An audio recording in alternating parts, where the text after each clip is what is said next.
Hello guys, welcome to Shweta classes YouTube channel and this is Shweta Tomar. चलिए start करते हैं। आज पार्ट थर्ड और लास्ट पार्ट होगा इसका, फिजिकल एंड केमिकल चेंजेस। हम अब तक समझ चुके हैं कि what are chemical changes, what are physical changes, कैसे हम इनमें डिफरेंस कर सकते हैं, क्या क्या डिफरेंसेस इसमें होते हैं, कैसे हम इन्हें पहचान सकते हैं। सब कुछ पूरा का पूरा चैप्टर हम कंप्लीट कर चुके हैं। उसके आगे का जो पार्ट बचा है उसे हम आज कंप्लीट करते हैं और देखते हैं आज हम क्या पढ़ने वाले हैं। ठीक है, इससे पहले के सेशन अगर आप लोगों ने नहीं देखे हैं तो आप लोग प्लेलिस्ट में जाकर उन्हें देख सकते हैं। एक यहाँ पर हेडिंग डली हुई है प्रोटेक्टिव शील्ड, यानी आपने सुना होगा कि हम सन से हमारी अर्थ तक कुछ रेज आती है जिनको हम बोलते हैं यूवी रेज, यानी अल्ट्रा वायलेट रेज, है ना। ये रेज हमारे लिए इतनी हार्मफुल होती है कि अगर डायरेक्ट ये हमारी बॉडी पर पड़ेंगी तो हमें स्किन डिजीज हो जाएंगी, हमारी स्किन बर्न हो जाएगी और बहुत सारी प्रॉब्लम हमारे साथ क्रिएट हो जाएंगी। लेकिन हमारे एटमॉस्फेयर के पास, यानी हमारी अर्थ के चारों तरफ एक ऐसी लेयर होती है जो इन यूवी रेस को हमारे तक नहीं आने देती, इन अल्ट्रावायलेट रेस को हमारे तक आने से रोक लेती है, जिससे हम इससे प्रोटेक्ट हो पाते हैं। और उस लेयर को हम क्या कहते हैं? उस लेयर को हम कहते हैं ओजोन लेयर। क्या कहते हैं उसको? उसको हम कहते हैं ओजोन लेयर। ठीक है, ओजोन मतलब O3, ओजोन लेयर। ये ट्रोपोस सबसे नीचे वाली लेयर, मैंने लेयर्स के बारे में आपको पढ़ाया है ना, लास्ट पिछले चैप्टर्स में मैंने आपको बताया है लेयर्स के बारे में। तो कुछ 15 to 30 किलोमीटर तक होती है ट्रोपोस्फेयर, है ना। उससे ऊपर होती है स्ट्रेटोस्फेयर।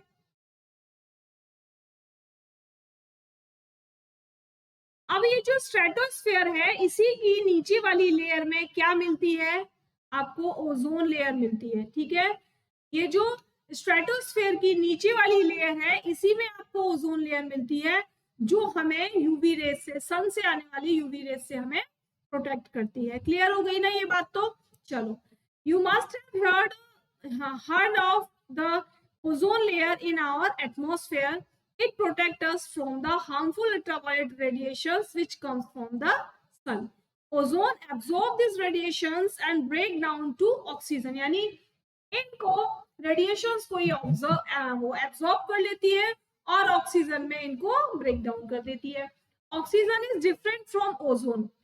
ओजोन से कुछ अलग है ऑक्सीजन। ऑक्सीजन का जो फॉर्मूला होता है O2, ओजोन का जो फॉर्मूला होता है वो है O3। ठीक है, can we call the breaking down of ozone a chemical change? क्या हम इसको हम केमिकल चेंज बोल सकते हैं? If ultraviolet radiations were not absorbed by ozone, it would reach the earth surface and cause harm to us and other life forms. यानी अगर ये अल्ट्रावायलेट रेज नहीं रोकी जाती, ओजोन लेयर अगर इनको नहीं एब्सॉर्ब करती, तो ये सरफेस तक आती, अर्थ की सरफेस तक आती और ये हमको और जितनी भी लाइफ फॉर्म है, यानी एनिमल्स हैं, प्लांट्स हैं, सभी को बहुत हार्म पहुंचाती। ठीक है, ozone acts as a natural shield against this radiation. और ये जो ओजोन लेयर है, ये एक नेचुरल प्रोटेक्टिव शील्ड की तरह काम करती है, जो हमें इन रेज से बचा लेती है। तो समझ में आया आपको अल्ट्रावायलेट रेज के बारे में, ओजोन लेयर के बारे में और प्रोटेक्टिव शील्ड के बारे में। ठीक है, चलो आगे देखते हैं। अब वापस से आ जाते हैं रस्टिंग ऑफ आयरन, जो हम लोगों ने कल पढ़ा था। तो थोड़ा सा कुछ और इसके बारे में रह गया था आप लोगों को बताने के लिए, जिसे हम आज पढ़ लेते हैं। चलो, let us get back to rusting. This is one change that affect iron article and slowly destroy them. यानी रस्टिंग एक ऐसी बीमारी है, आयरन को लगने वाली एक ऐसी बीमारी है जो धीरे धीरे धीरे धीरे करके आयरन को खत्म कर देती है। आप इसको आयरन के लिए स्लो पॉइजन कह सकते हो, है ना, इसको, रस्टिंग को। Since iron is used in making bridges, ships, cars, trucks, bodies and many other articles. बहुत सारी चीजों में आयरन यूज होता है, बहुत सारी चीजों में आयरन यूज होता है ना। The monetary lose due to rusting is huge. यानी जब रस्टिंग इसमें हो जाती है, जब जंग इसमें लग जाती है, तो बहुत नुकसान होता है। क्योंकि ये ब्रिजेस सालों साल के लिए बनाए जाते हैं। सोचो अगर इसमें जंग लगना स्टार्ट हो जाएगी तो कितनी प्रॉब्लम क्रिएट हो जाएगी। ठीक है, the process of rusting can be represented by the following equation. Rusting को हम इस इक्वेशन से शो कर सकते हैं। कैसे? ऑक्सीजन की हमने आयरन की हमने ऑक्सीजन के साथ और वाटर के साथ, वहां मैंने कल मैंने जो आपको इक्वेशन दिखाई थी वो केवल आयरन की ऑक्सीजन के साथ रिएक्शन दिखाई थी। यहाँ पर आयरन की ऑक्सीजन प्लस वाटर के साथ रिएक्शन है। तब देखो क्या बनेगा। आयरन की जब ऑक्सीजन की प्रेजेंस में वाटर के साथ रिएक्शन कराते हैं तब ये रस्ट बनती है, जिसको हम बोलते हैं आयरन ऑक्साइड। ठीक है, क्या बोलते हैं इसको हम? Iron oxide. और फॉर्मूला है इसका Fe2O3। Clear? For rusting the presence of both oxygen and water is essential. Rusting के लिए ऑक्सीजन भी होनी चाहिए और वाटर भी होना चाहिए। Clear? If the content of moisture in air is high, which means if it is more humid, rusting becomes faster. जितनी ज्यादा ह्यूमिडिटी होगी उतनी ज्यादा क्या होगी? रस्टिंग तेजी से होगी। So how do we prevent rusting? कैसे बचा सकते हैं? अब रस्टिंग भाई जंग को बचाने का भी कुछ ना कुछ साधन होगा, जरूर होगा। देखते हैं क्या है। Prevent iron articles from coming in contact with oxygen.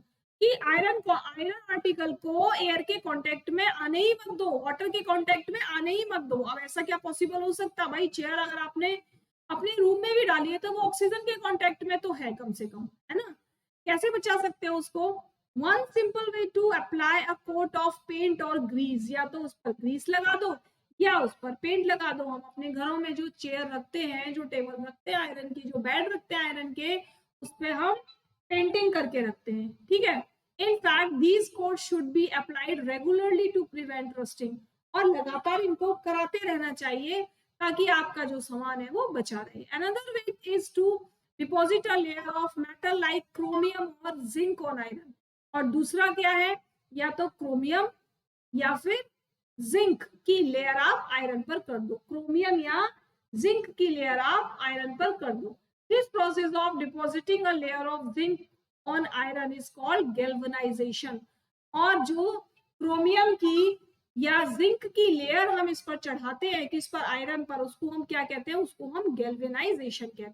ध्यान रखना, रस्टिंग से आयरन को बचाने के लिए हम क्रोमियम या जिंक की लेयर उस पर चढ़ाते हैं, जिसको हम गैल्वेनाइजेशन कहते हैं। ठीक है, अब stainless steel is made by making iron with carbon and metals like chromium, nickel and manganese. It does not rust. इसीलिए ये चीजें रस्टिंग नहीं करती। ठीक है, इसीलिए ये रिएक्ट नहीं करती।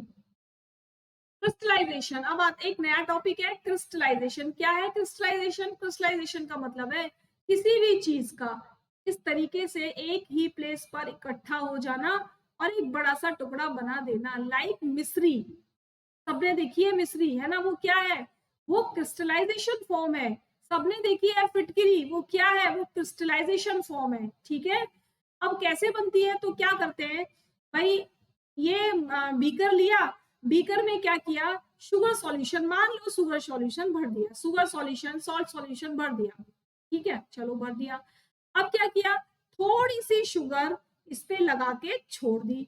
अब कुछ दिन इसको लटका रहने देंगे। क्या होगा? धीरे धीरे धीरे धीरे करके जो शुगर के पार्टिकल्स होंगे ये इस पे कलेक्ट होना स्टार्ट कर देंगे और ये क्या बना लेंगे? ये मिश्री बना लेंगे। ठीक है, तो समझ में आया ना क्रिस्टलाइजेशन कैसे होता है? अब यहाँ देखो क्या लिखा हुआ है, यहाँ पर सॉल्ट के साथ किया हुआ है, केवल फर्क इतना है। Salt can be obtained by the evaporation of sea water. The salt obtained in this manner is not pure and its crystals are small. छोटे छोटे क्रिस्टल की फॉर्म में आपको नमक वहां से मिल जाता है। The shape of the crystals cannot be seen clearly. जो क्रिस्टल्स की शेप होती है आप उसको क्लियरली देख नहीं पाते कि वो आखिरकार है किस शेप का।